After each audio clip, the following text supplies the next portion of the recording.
This video is about why SketchUp, Fusion 360, or Shaper 3D are not your best choice for beginning woodworking or building. Use the chapters to skip past me justifying my life choices. When I'm streaming and I pull up my phone to give myself a reminder of what I'm doing with my cuts, or when I'm doing my floor plans, or visualizing furniture in a room, I often get asked what software I'm using because my choice is a bit different.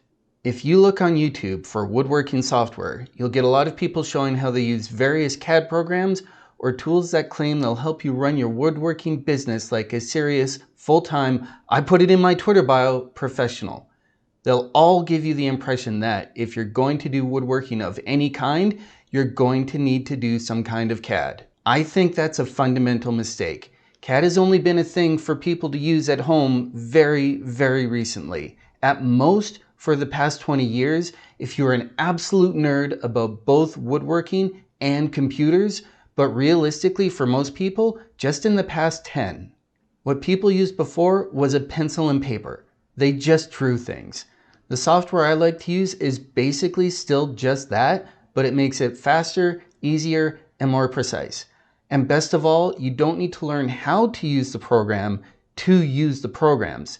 Seriously, the steps that some CAD programs make you take to just change the color of something can be absolutely ridiculous. While CAD can make it easier to visualize complex things, it's important to exercise your own 3D headspace so that you can, when you need to, create a plan to build something without having to run to a computer. Most people interested in building or woodworking are going to have some natural aptitude for this, but the more practice you get at figuring out which pieces get cut shorter because of butt joints or the proper spacing of jack versus king studs in windows, the more competent you'll feel and the more fun you'll have. There's nothing wrong with going back to check drawings. I do it a lot, but it does slow things down and it doesn't feel like doing the work. This sort of brain-aided design will also help you to be able to come up with jigs that make your work faster and more accurate as well. Now, with all the justification aside,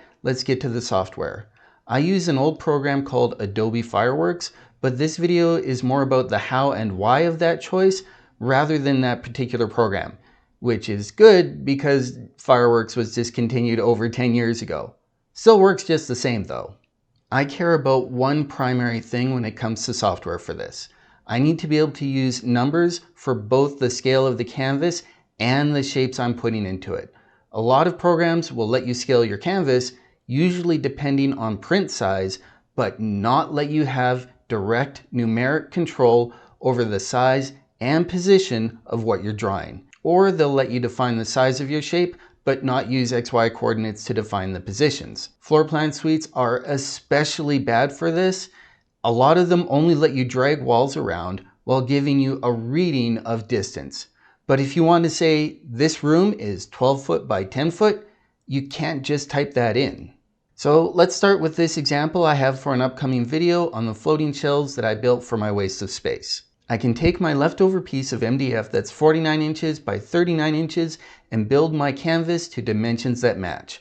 I usually do something like 10 pixels per inch, so the image starts out as 490 pixels by 390 pixels. Then, using the rectangle tool, I can draw any box anywhere I want. And I can use the properties of the box down in the corner to define it to exactly the size that I want, 19 inches by 5.5 inches. After that, I drag it to wherever I think will make the most sense and just copy and paste the shape around. Then I can do the same for other shapes as well, like the 6 by 2 sides and the 20 by 2 fronts. I don't usually worry about things like kerf thickness because I don't usually have to. You can see in the image that I have enough space between the major chunks of cuts that when it comes time to cut, I can just add about an inch or so extra and be well in the clear. My track saw blade isn't 1/8 inch thick, but even if it was, adding 4 or 5/8 to the block cut isn't going to give me any troubles. If I ever did run into a situation where I'm getting so close on space that the kerfs might cause a problem, I can either rearrange the pieces or simply add 2 pixels to each shape to mimic the 0.125 inches that the 1/8 inch might be. If you want to get more precise with this, then instead of 10 pixel per inch scale, you can do 100 pixel per inch scale, which would mean my 490 by 390 canvas becomes 4900 by 3900, and the shapes are now 1900 by 550. Adding the 0.13, rounding up, makes them 1913 by 563. This program was discontinued by Adobe, so I spent some time looking for alternatives for you and found a few options. I'm not recommending these. As long as Fireworks continues to function, I'll keep using it, but I don't want to leave you hanging without any currently available options. First off, the features that I like are now built into Photoshop, so if you already have that, as you can see, it can certainly work. I just find it a little bit clunky because of how each shape ends up on its own layer, so you have to click the right layer every time you want to move something instead of just clicking the shape. Other options that I only used enough to confirm that they would let me specify shape sizes and where they are on the image in an XY system are Affinity Designer if you want to buy something, a web page called Photopea, and if you want to go at it a totally different way, you can try a site like cutlistoptimizer.com. The nice thing about Cutlist Optimizer is you can simply throw in as many pieces and dimensions in a list format and it generates the image. The downside is it gives no cares at all about how the cuts happen unless you're willing to pay $15 or $25 per month for the premium features. So it can leave you with stuff that you would have to cut perfectly because it won't let you build in room for errors or chunk things out with a track saw so they're more manageable on a table saw or miter saw. I prefer to have one tool do as many jobs as it can, so while Cutlist Optimizer can be good for doing exactly what it says, optimizing your cut list, being able to use an image editor like Fireworks lets me also do floor plans and start to visualize furniture placement. None of this is to say that you shouldn't learn a CAD program. It's to say that you shouldn't start with a CAD program.